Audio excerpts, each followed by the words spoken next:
여러분 이제 다큐멘터리가 함께 상영될 예정입니다. 함께 죽음에서 돌아오다 메일린의 기적 함께 시청하시죠.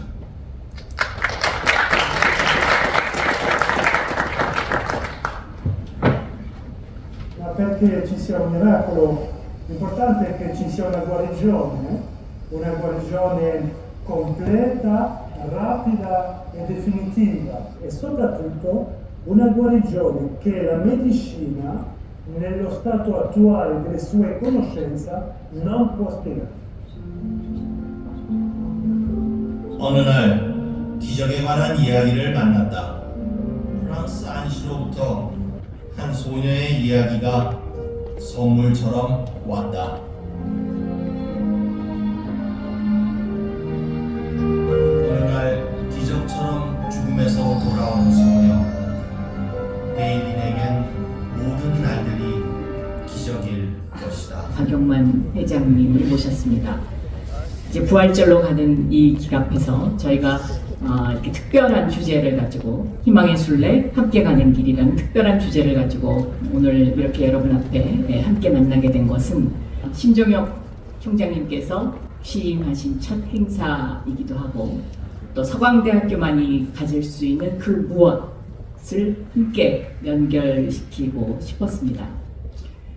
오늘 저희에게 소중한 말씀을 해주실 박용만 전 두산그룹 회장님, 제가 MBC 경제부 기자를 하면서 또 국회에서 기획재정위원회 또 정무위원회, 경제위원회만을 주로 했었는데 두산그룹 회장을 하시면서는 직원들과의 소통에 굉장히 애를 많이 쓰셨고 또 두산그룹을 혁신 글로벌 기업으로 우뚝 서게 만드시는데 온 정열을 바치셨습니다. 요즘은 특히 봉사와 이런 기적 탐사가로서의 시간을 쓰시는데 굉장히 무게를 그쪽에 가치를 많이 두고 계시면서 생활하고 계시는 것으로 알고 있습니다. 두산그룹 박용만 회장님 모시겠습니다. 앞으로 나와주시죠.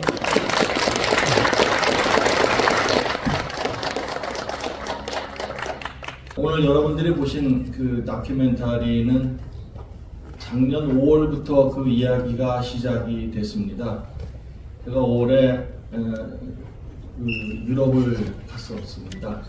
그 유럽 가기 한 2주일 전에 여기 그 다큐멘터리에 등장한 한현택 몬시뉴리라는 시포님께서 로마에서 서울에 있는 제게 전화를 하셨어요. 그래서 저한테 뭐 다른 이야기를 하다가 그냥 전화 끊기 전에 인사말로 저한테 로마는 한번 언제 안 오십니까? 라고 질문을 하셨는데 저도 모르게 그 순간에 갈까요? 제가 가겠습니다 라고 답변을 했습니다. 왜 그랬는지 지금도 사실 제가 잘 이해가 안 됩니다. 왜냐하면 굉장히 그때 촉박한 시간이었고 바쁜 시간이었기 때문에 그렇게 해서 로마를 가게 됐고 아까 화면에서 보셨다시피 홀린 자리코 복녀의 이야기를 듣게 됐고 이 기적을 접하게 됐습니다. 그런데 그 이야기를 듣고 다시 돌아왔는데 그 쓰러져 있는 3살짜리 여자아이의 이미지가 제 머릿속에서 떠나질 않았습니다. 낮이나 밤이나 그 이미지가 떠올랐고 심지어는 밤에 자다가 깨면은 또 역시 마찬가지로 그 아이의 얼굴이 자꾸 떠올라서 제가 신부님께 다시 연락을 드렸어요. 그래서 신부님 제가 이렇습니다. 그래서 그 아이를 꼭 한번 좀 만났으면 좋겠습니다. 좀 수소문을 해봐 주시라고 부탁을 드렸죠. 그래서 신부님께서 그 수소문을 하셔서 부모와 저하고 연결을 시켜주셨습니다. 아빠하고 제가 통화를 하고 내가 당신들을 만나러 유럽으로 가겠다라고 했더니 좋다고 했습니다. 그래서 제가 다시 유럽을 가서 그 아이와 아빠를 만난 게 7월이었습니다. 성당 앞에서 만나기로 했는데 이게 한 50m쯤 떨어진 데서 차가 하나 쓰더니 가족이 내리더군요. 그런데 설명을 듣지 않고 소개를 받지 않아도 한눈에 저는 그 아이가 기적의 소녀라는 걸 알아봤습니다. 그거 역시 지금 생각하면 참 불가사의한 일인데 그만큼 그 아이의 얼굴이 저한테 이게 아주 가깝게 다가오더군요. 그때부터 이제 시작을 해서 제가 아이 아빠한테 이야기를 쭉 듣고 듣고 난 다음에 제가 이 이야기를 하나님이 행하신 이 기적을 사람들에게 좀 알리고 싶은데 이거를 영상으로 만들어서 알려도 되겠느냐라고 물어보니까 아이 아빠가 좋다고 동의를 했습니다. 그래서 8월 초부터 제가 이 작업을 시작을 했는데 나중에 이제 그 아이 아빠가 저한테 한 얘기는 제가 다큐멘터리를 만들겠다고 한 이야기를 들었을 때 한 3년쯤 걸릴 거라고 예상을 했답니다. 그런데 7월에 그 약속을 받고 제가 유럽에 처음으로 촬영을 간 것이 10월 초였습니다. 그리고 11월 초에 두 번째 촬영을 하고 12월 달에 이제 그 마지막 편집 그렇게 해서 이제 성탄절에 방영을 했습니다. 그래서 프랑스 시계로는 3년이 걸릴 일을 대한민국 시계로는 석 달에 끝을 냈습니다. 어느 날 기적처럼 죽음에서 돌아온 소녀 메일린에겐 모든 날들이 기적일 것이다.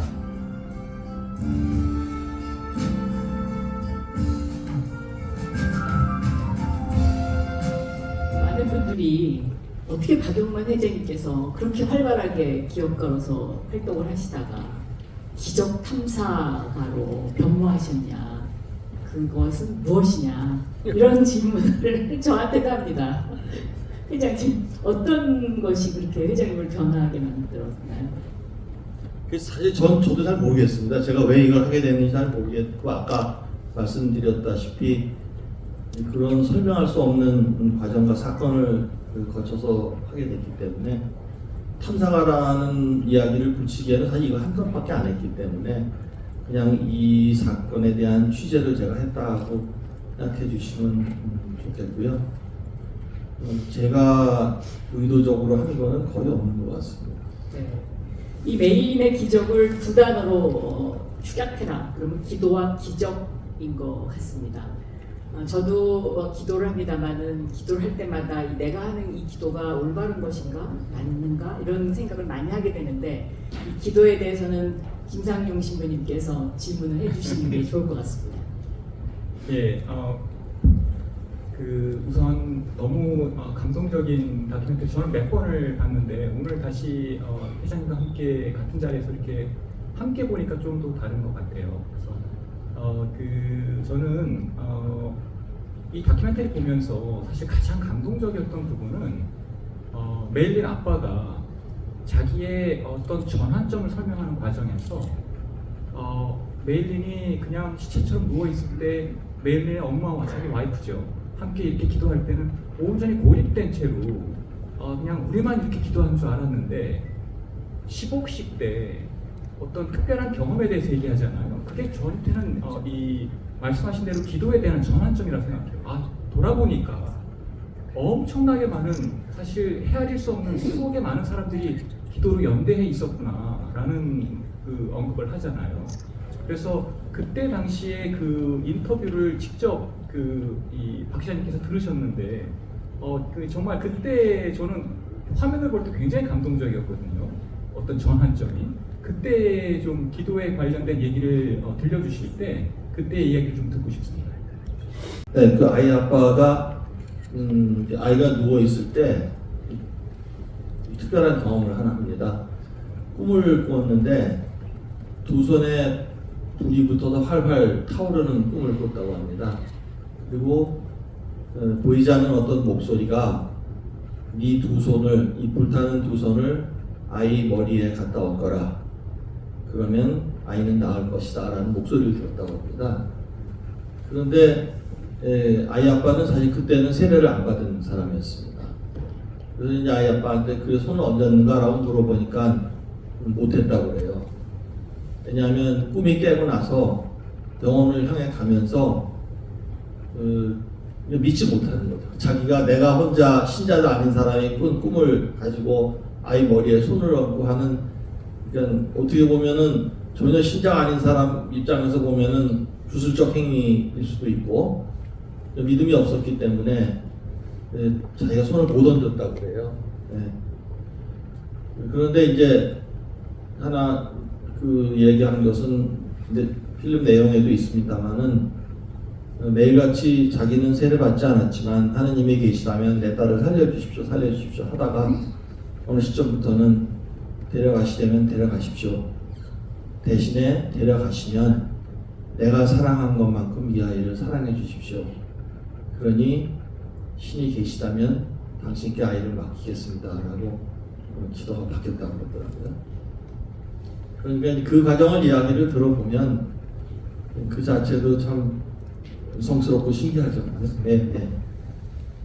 세례를 받고 한 20년을 냉담을 했습니다. 제가 86년이니까 32살에 제가 가서 세례를 받고 제 발로 가서 세례를 받아놓고는 한 20년을 성당을 안 다녔는데 글쎄요 왜 그랬을까를 생각을 해보면 이거 신부님께 희생이라는 단어를 쓰셨는데 우선은 이렇게 하면 안 되지, 이렇게 하면 잘못하는 거고, 이렇게 하면 벌 받을 것 같고, 이렇게 하면 지옥 가고, 그거를 제가 마음속에 굉장히 속박으로 받아들이고 그랬던 것이 굉장히 부담이었고요. 또 하나는 성당에 딱 제 시간에 간다는 것 자체도 굉장히 부담이었습니다. 주일날이면 제일 놀기 좋은 시간인데 유혹이 굉장히 많거든요. 그 유혹을 뚫고 성당까지 가기는 참 쉽지가 않습니다. 역시 그것도 마찬가지로 내가 시간을 그만큼 공연을 해야 되기 때문에 부담이죠. 그런데 지금 돌아와서 생각을 해보면 하느님이 우리 뭐 잘못하나 이렇게 째려보고 계시면서 펴려고 벼르기만 하시는 분이 아니거든요. 근데 젊었을 때 그렇게 생각을 했어요. 그래서 너무 그렇게 부담 갖지 말고 신앙이라는 거는 우선 제가 평화롭고 행복해지는 게 신앙의 가장 좋은 플랫폼인데 그거를 잘못하지 않으려고 눈치 보고 나 자신을 속박하고 그게 하느님이 원하시는 게 아니거든요. 그러니까 너무 신부님 보고 갑자기 신부님처럼 되려고 그러지 마시고 그냥 하느님이 향해서 천천히 다가간다고 생각을 하시면 훨씬 편해지실 것 같아요. 불안한 겁니다. 그러니까 많은 분들이 제가 이런 얘기를 하면 부잣집 받으면 태어나서 뭐가 불안하냐고 하시겠지만 그 책에다 제가 뭐 개인사를 썼으니까 저는 부자인 아버지를 뒀지 제가 부자는 아니었습니다. 이건 뭐 그런 책 읽어보시면 아시겠지만 그런 것도 있었고 또 하나는 아무리 집이 뭐 아버지가 부유하고 여유가 좀 있어도 불안한 게 마찬가지입니다. 왜냐하면 이 부잣집이라고 해서 아들 공부도 안 하고 맨날 놀게 내버려 두는 집은 없거든요. 끊임없이 우리나라는 자녀들에게 최고가 돼야 된다. 뭐를 쟁취해야 된다. 부모가 아이들에게 목표를 부과합니다. 또 옆에서 목표를 또 부과합니다. 주변에서도. 그러니까 경쟁에 낙오되지 않아야 하고 뭔가를 이루어야만 될 것 같고 그렇게 하지 않으면 내가 삶이 영이 되지 않을 것 같은 불안이 있습니다. 근데 그 불안이 아마 요즘의 젊은이들도 당연히 있을 거라고 생각을 합니다. 끊임없이 주변에 있는 친구와 비교하게 되고 비교를 자꾸 하게 만들거든요. 또 비교해서 뒤떨어지면 낙오한다는 생각을 자꾸 하게 되고 어른들은 실패는 성공의 어머니요 뭐 실패를 통해서 배운다고 그러는데 요즘 사회는 젊은이들 이렇게 보면 한 번 실패하면 폭망할 것 같거든요. 처음에 진로를 잘못 잡으면 그 다음에 다시 다른 진로로 가기 어려울 것 같다는 그런 절박함이 있는데 그런 이야기가 전혀 와닿지 않는 것 같습니다. 그러니까 나라는 국민소득 3만 불에 굉장히 풍요로운 나라가 됐지만 젊은이들 한 사람 한 사람을 보면 다 마음속에 그늘이 있어요. 우리 어른들이 보기에는 뭐 나 때는 말이야 라고 자꾸 얘기하면서 나가 자랄 때보다는 훨씬 풍요롭고 사회가 여유 있다고 그러긴 하지만 마음속에 그늘은 요즘 젊은이들도 다 가지고 있고 뭐 소득의 고저하고 상관없고 또 뭐 역량의 수준하고 상관없이 누구나 다 마음속에 그늘은 조금씩 있는 거 아닌가. 그래서 그때 그 책을 썼거든요. 양지 속에도 그늘이 있고 그늘 속에도 양지가 있다는 뜻으로 썼으니까. 제 또래 분들이 이제 그런 얘기 합니다. 저한테. 제가 은퇴한다고 그랬더니 아니 벌써 은퇴를 하십니까? 은퇴할 나이가 지났죠. 그랬더니 아니 그래도 뭐 경험도 있고 그러신데 다음 세대를 위해서 레일을 좀 깔아주고 이런 역할을 하셔야 되지 않습니까? 그래서 제가 레일 깔면요 걔네들 폭망합니다. 왜? 저는 오늘을 따라오기도 굉장히 힘든 상황이거든요 지금. 더더군다나 미래는 제가 알 수가 없습니다. 얼마 전에 제가 친구하고 일본에 갔습니다. 그래서 일본 가면은 그 서류로 입국 서류 작성하지 않고 QR코드로 찍어서 전화기에 이렇게 딱 대면은 통과가 됩니다. 근데 제 친구가 그걸 못해요. 이 QR코드를 이용한다는 거에 일단 무시하고 전화기에 이게 화면이 몇 초가 지나면 꺼진다는 거를 살려놓는데 아주 무지합니다. 그러니까 QR코드를 어떻게 하면 거기다 거기 대면 전화기 꺼져 있어요. 그리고 입국 사는 사람은 다시 대라고 그러고 전화를 막 살려놔야지 전화하고 다 대면 나 이거를 한참마다 이게 통과가 됐어요. 그러고 나서 이제 나온 다음에 그 친구가 나한테 뭐 갑자기 또 얘기하다가 뭐 미래가 어떻고 얘기하길래 제가 그랬습니다. 너 요새 젊은 사람들은 그냥 생활처럼 다루는 QR코드와 이 스마트폰 보고 한 동작을 하는데 지금 70년 동안 따라와서 오늘 간신히 따라왔는데 미래에 대해서 얘기하지 말라고 제가 그랬습니다. 이 얘기는 제가 농담처럼 말씀을 드리지만 지금부터 다가오는 미래는 그만큼 이제 더 불확실하고 그만큼 더 빨리 변할 것 같다는 것은 주된 예상입니다. 인공지능 때문에 대부분의 직업이 없어질 거라는 것도 주된 뭐 누구나 공감하는 화두고요. 그럼 어떻겠습니까? 우리 부모들은 그러지 않습니까? 무대포 정신으로 무장하고 철저한 그 끈기와 용기를 가지고 미래에 도전하라라고 얘기를 하는데 바로 꼰대입니다. 그런 정신무장보다는 지식무장이 훨씬 중요할 때입니다. 미래를 예측하는 능력이 과거를 이해하는 능력보다 훨씬 중요합니다. 그러니까 눈과 귀를 열어놓고 오늘을 성실하게 살면서 미래의 이야기를 늘 귀를 세우고 있는 거, 그 정도가 가장 불확실성을 없애주는 거 아닌가 생각을 하는데 제일 중요한 거는 여러분들의 미래를 아무리 바꾸려고 해도 미래에 미리 가볼 수 없습니다. 어떻게 하겠습니까? 여러분들의 미래가 바뀌려면 오늘 무엇을 하느냐에 따라 달라집니다. 그러니까 미래는 오늘에 의해서 결정되기 때문에 불확실한 미래를 대처하는 가장 옳은 방법은 오늘을 가장 성실하게 사는 거 아닙니까? 어떠한 미래가 다가와도 반드시 적용해야 되는 자기 삶의 원칙을 어느 정도 정하는 게 좋을 것 같습니다. 저 같은 경우에는 예를 들면은 내가 사랑하는 사람들한테 쓰는 시간을 선택의 여지가 있을 때는 항상 그쪽을 먼저 선택한다. 또는 뭐 가급적이면은 나누고 같이 공유하는 쪽을 선택할 수 있도록 노력한다.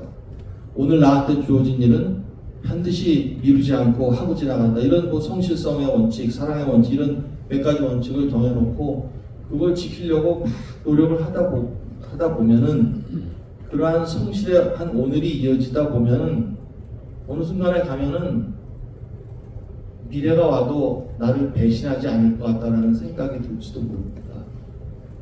그런데 미래를 쟁취하기 위해서 편법도 쓰고 내가 안 해보는 것도 하고 막 하면서 가다 보면은 미래한테 배신당하는 일이 생길 것 같아요.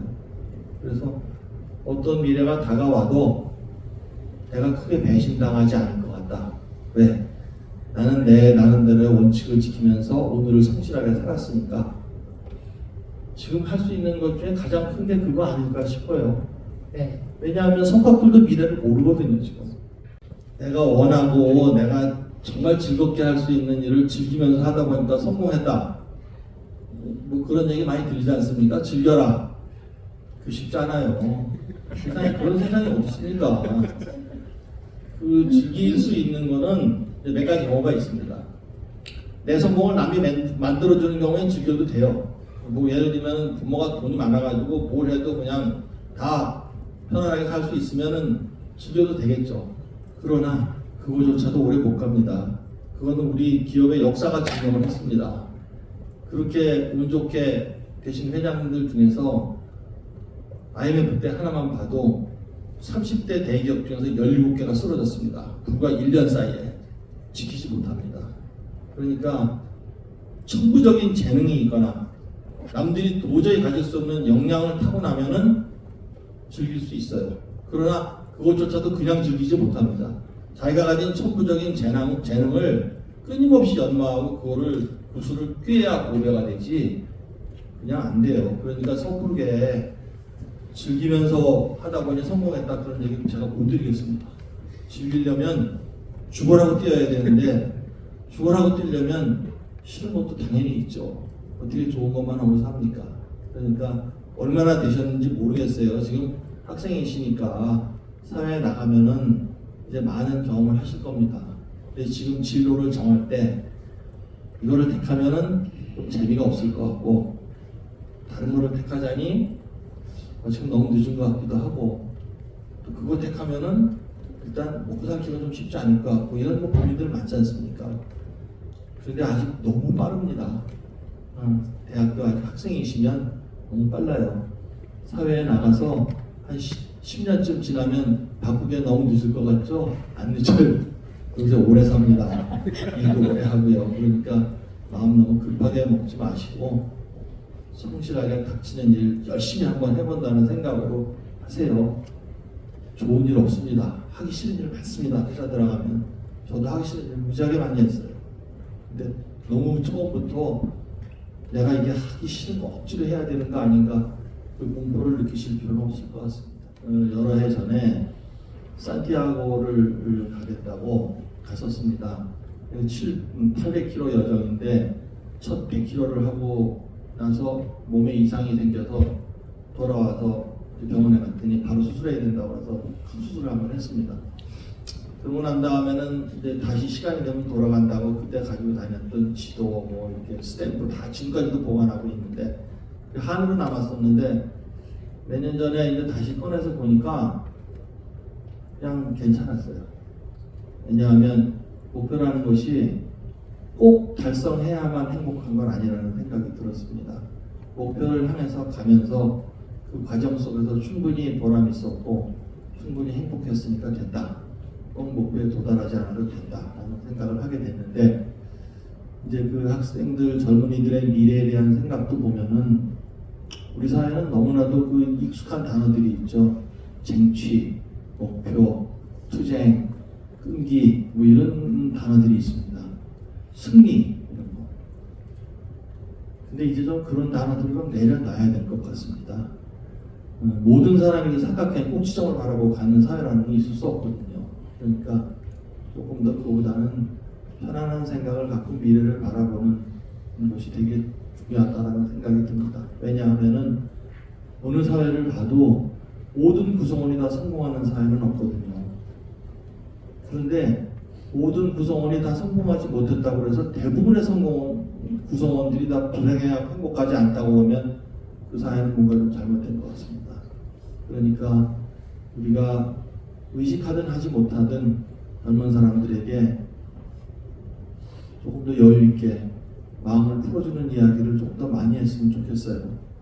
국민소득이 선거불식 됐는데 우리처럼 상대적 박탈감에 시달리고 미래에 대한 희망이 없어서 마음 아파하고 이런 사회가 흔치 않거든요.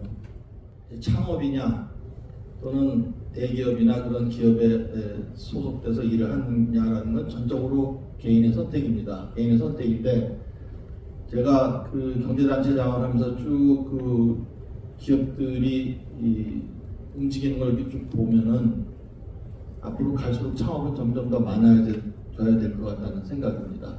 지금 여러분들이 겪고 있는 취업의 문은 점점 좁아질 수밖에 없습니다. 그거는 AI 등을 통해서 그 인력에 대한 수요가 줄어드는 것도 물론 있겠지만 그보다 우리나라 기업 전체를 보면은 상당한 변형이 일어나야 됩니다. 지금 경쟁력을 잃은 업종들이 아직도 진행되는 것들이 굉장히 많고 미래를 향해서 좀 새로운 업종들이 더 많이 탄생을 해야 되는데 아직 상당수의 기업들이 그냥 머물러 있거든요. 그래서 중국이나 이런 나라로부터 추격을 더 심각하게 당하고 있는 것도 바로 그런 이유입니다. 그럼 이런 변화가 많이 일어날 때는 지금 여러분들이 바라보고 있는 기업들과 그 변화가 일어나는 과정 그리고 그 이후는 상당히 달라질 것 같습니다. 그렇기 때문에 기업에 취업을 하는 문은 점점 좁아지고 오히려 창업의 문은 점점 늘어날 것 같다는 것이 제가 보는 일반적인 예상입니다. 그 다음에 이제 개인의 입장에서 봤을 때 어떤 역량을 갖춰야 되는가라고 말씀을 하셨는데 AI라든가 이런 특정 분야의 특정 역량에 대해서는 제가 잘 알지 못합니다. 그런데 제가 경영자로서 들어오는 사원들이 있지 않습니까? 새로 취업해서 들어오는 신입사원들을 보면 제가 늘 오래전이나 최근이나 똑같이 느끼는 게 하나 있습니다. 앉으세요. 앉으셔도 됩니다. 신입사원이 처음에 들어오면 면접할 때 저한테 제가 물어봅니다. 회사에 들어서 어떤 일을 하고 싶으세요? 라고 물어보면 저는 무슨 신제품 개발을 해보고 싶습니다. 회사의 장기적인 전략을 세우는 일을 해보고 싶습니다. 그럼 제가 대답합니다. 그런 일 안 시킵니다. 근데 막 들어서 아무것도 모르는 사람한테 그런 일 어떻게 시킵니까? 그러니까 솔직하게 그런 일 못합니다. 라고 얘기합니다. 그럼 이제 그 신입사원들이 들어오면 어떻게 되는가? 처음에 단순 반복적인 일을 뒤집다 시킵니다. 파워포인트는 문서 작성하는 것만 뒤집다 시킵니다.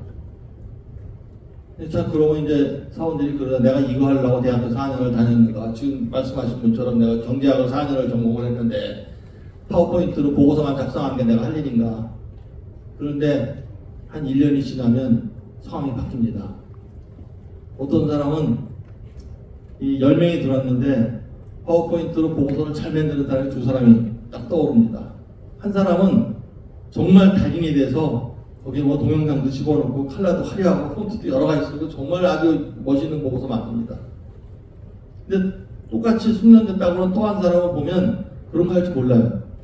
글자도 흑백 하나밖에 안 쓰고 동영상 집어넣을 줄 모릅니다. 근데 이 사람 거는 들여다보면 버릴 글자가 하나도 없습니다. 딱 필요한 얘기만 들어가 있습니다. 그럼 이 2사람을 놓고 보면 어떻게 바뀌냐 하면 달인 잘못하면 상무가 될 때까지도 파워포인트가 안 되고 있습니다. 회사가 중요한 프로젝트 나갈 때 야 그 김상무 데려와라. 걔가 파워포인트 잘 만들더라. 이쪽에 있는 사람은 금방 사람이 달라진다. 리더십의 위치에 갑니다. 그럼 이 2사람의 차이가 뭔가 보면 한 사람은 생각을 하면서 일을 합니다. 내가 단순 반복적인 일을 하지만 이 일은 내가 왜 해야 되고 이 일은 다음에 어떻게 연결이 되고 회사 큰 일의 이익은 어떤 부분인가 이렇게 생각을 많이 하는 사람은 금방 발전합니다. 그러니까 제가 늘 처음 만나는 사원들한테 하는 얘기가 스폰지 같은 마음을 가져라. 내가 하는 일이 비록 단순 반복적이고 하찮은 일부터 시작하더라도 그 일과 관련된 지식을 내가 다 스폰지처럼 빨아들이겠다라고 생각을 하면 금방 발전의 속도가 달라집니다. 그러니까 신입사원으로 회사에 들어가시거나 창업을 하시더라도 일을 피상적으로 대하면 발전이 없습니다. 그 일과 관련된 지식을 내가 스폰지처럼 빨아들이겠다는 생각을 가지고 계시면 금방 발전합니다. 마음 급해하지 마시고 그것만 가지고 계시면 금방 차이 납니다. 제가 마켓이라는 그 미국 회사를 인수를 했습니다. 뭐 신문에 다 났죠. 역사 이래로 제일 큰 M&A였으니까 4조 5천억을 주고 샀는데 거기 이제 임원들하고 제가 한 2년을 일을 하고 난 다음에 그 임원들을 며칠 물어봤어요. 우리 그룹에 와서 우리 회사들하고 일을 하면서 가장 힘든 점이 뭐냐라고 물어보니까 딱 하나를 얘기를 하더군요. 뭐냐 하면 한국 사람들은 왜 이렇게 이 Y에 인색하냐는 거예요. 그게 무슨 소리냐 그랬더니 본사에서 이거를 해달라고 오면은 자기가 반문을 한답니다. 왜 해야 되지? 어떻게 해주면 좋고 이렇게 물어본답니다. 잘해주기 위해서 물어보는데 한국 사람은 Y라고 하면은 왜 대뜸 화부터 내는 거예요. 나는 잘해주려고 그러는데 반문을 하면 화를 내는 문화는 어디서 왔냐고 저한테 그러더라고요. 그래서 이제 그때부터 제가 사내에서 이제 Y 캠페인이라는 걸 했는데 기업 내 소통이 잘 안 되는 조직을 보면 대부분의 경우에 리더가 가부장적입니다. 그래서 자신의 리더십을 권력과 혼동을 해요. 그래서 반문을 허용치 않고 자신도 설명하지 않습니다. 그런데 우리 기업사회 보면 그런 분들이 멋있는 분으로 전해지는 경우가 되게 많아요. 나는 우리 회장이 그거 시킬 때 왜 하라고 그랬는데 전혀 이해를 못했는데 나중에 보니까 그게 우리 성공의 출발점이었다. 근데 실제로 그런 경우를 자세히 보면은 설명하지 못하기 때문에 설명 안 한 겁니다. 그리고 왜 그 얘기만 전달되냐 하면 회장님이 잘못한 얘기 딱 덮거든요. 잘된 얘기만 전달해 나오기 때문에 그게 마치 멋있는 리더십처럼 전달이 되옵니다. 그래서 직장 내 소통이라는 거는 리더가 어떻게 하느냐에 따라 굉장히 다르고, 실제로 예절이나 감정이나 관행이나 이런 걸 다 떠나서 해야 되는 이야기가 전달이 잘 될 때 그 소통이라고 합니다. 그러니까 직원을 봤을 때도 직원이 할 이야기를 옳게 하느냐를 보면 되게 판단하는 기준이 뭐 많지만, 제 경우에는 이렇게 판단을 합니다. 자신의 실수를 인정하고 약속을 지키는 사람, 이 사람이 가장 믿을 만한 사람입니다. 되게 저 사람 믿을만해? 그러면 걔 형하고 우리 사촌 누나하고 저 결혼했습니다. 혈연이죠. 걔하고 저기 어디하고 30년 동안 옆집에 살았습니다. 지연입니다. 이런 이제 혈연 지연 확연을 통해 우리가 설명을 하는데, 가장 믿을 만한 사람은 자기가 잘못한 걸 인정하고 약속을 지키는 사람입니다. 그러니까 기업 내에서 소통을 잘하는 사람은 자신의 실수를 깨끗하게 인정하고 약속을 잘 지키는 사람이 가장 보통 잘하는 사람입니다. 하나, 둘, 셋, 사랑합니다. 네. 좋습니다.